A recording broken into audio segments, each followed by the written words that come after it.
हाय everyone, मैं हूं Anchal Pathak and as usual welcome to the 5 paisa IPO series.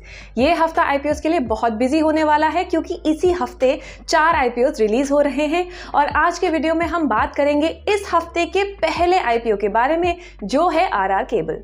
Video के through हम आपको बताएंगे कंपनी की strengths, risks, overview and of course IPO synopsis के बारे में।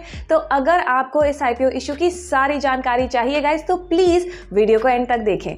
वीडियो शुरू करने से पहले please do like, share and subscribe to the 5 पैसा YouTube channel to stay updated with the latest IPO as well as stock market news। तो चलिए शुरू करते हैं IPO डिटेल्स के साथ। IPO का इशू ओपन होगा ऑन 13 सितंबर और क्लोज होगा ऑन 15 सितंबर 2023। IPO की टोटल वर्थ है 1964.01 करोड़ रुपीस। इसमें फ्रेश इशू है 180 करोड़ रुपीस का और एक OFS यानी ऑफर फॉर सेल भी है 1784.01 करोड़ रुपीस का। प्राइस बैंड सेट हुआ है फ्रॉम 983 to 1035 पर शेयर। लॉट साइज है 14 शेयर्स पर लॉट। शेयर्स अलॉट होंगे ऑन 21 सितंबर और आईपीओ लिस्टिंग डेट है 26 सितंबर की। Axis capital limited, HSBC securities and capital markets private limited, city group global markets India private limited and JM financial limited issue के book running lead managers हैं। इस issue के जो proceeds हैं वो use किए जाएंगे डेट रीपेमेंट के लिए और जनरल कॉर्पोरेट पर्पसेस के लिए। चलिए अब हम कंपनी के बारे में बात करते हैं। आरआर केबल 1995 में लॉन्च हुई थी और कंज्यूमर इलेक्ट्रिकल प्रोडक्ट्स प्रोड्यूस करती है। कंपनी के प्रोडक्ट्स रेजिडेंशियल, इंडस्ट्रियल, कमर्शियल और इंफ्रास्ट्रक्चर पर्पसेस के लिए यूज होते हैं। कंपनी 2 मेन सेगमेंट्स में ऑपरेट करती है। पहला है वायर्स एंड केबल्स जो इंक्लूड करता है house wires, industrial wires, power cables and special cables, और दूसरा है fast moving electrical goods which includes fans, lighting, switches and of course appliances. Company RR cable brand के under wire and cable product sale करती है और luminous fans and lights के under fans और lights cell करती है। Company की manufacturing facilities की बात करें तो वायर्स, केबल्स एंड स्विचेस इनकी 4 फैसिलिटीज में बनती हैं जो कि वेस्टर्न इंडिया में सिचुएटेड है और इसके अलावा इनकी उत्तराखंड, कर्नाटका और हिमाचल प्रदेश में भी फैसिलिटीज हैं। इंडस्ट्री की बात करें तो इंडिया दुनिया की 2nd लार्जेस्ट इलेक्ट्रिसिटी कंज्यूमर है। कंज्यूमर इलेक्ट्रिकल इंडस्ट्री का इंडिया की मैन्युफैक्चरिंग प्रोडक्शन में तकरीबन 8% कंट्रीब्यूशन है। इंडिया की जीडीपी में इसका 1.5% कंट्रीब्यूशन है और एक्सपोर्ट्स में 1.5%।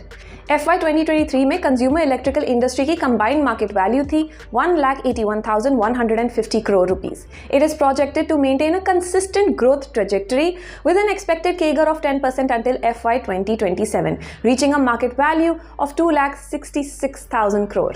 बात करते हैं फाइनेंशियल्स के बारे में। The revenue from operations was reported at 5,599.20 crore rupees in FY 23 against 4,385.93 crore rupees in FY 22 and 2,723.93 crore rupees in FY 21, up by 47.66% in 1 year and 105.56% in 2 years.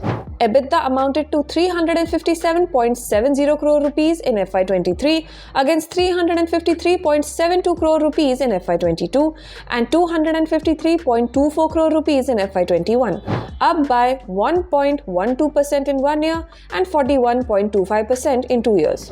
PAT was marked at rupees 189.87 crore in FY 23 against 213.93 crore rupees in FY 22 and 135.39 crore rupees in FY 21, down by 11.25% in 1 year and up by 40.24% in 2 years.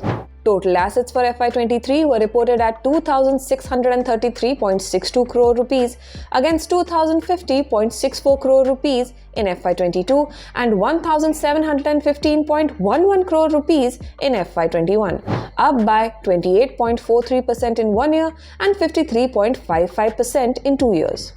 Share capital for FY 23 was reported at 47.84 crore rupees against 23.92 crore rupees in FY 22 and FY 21, up by 100% in both years.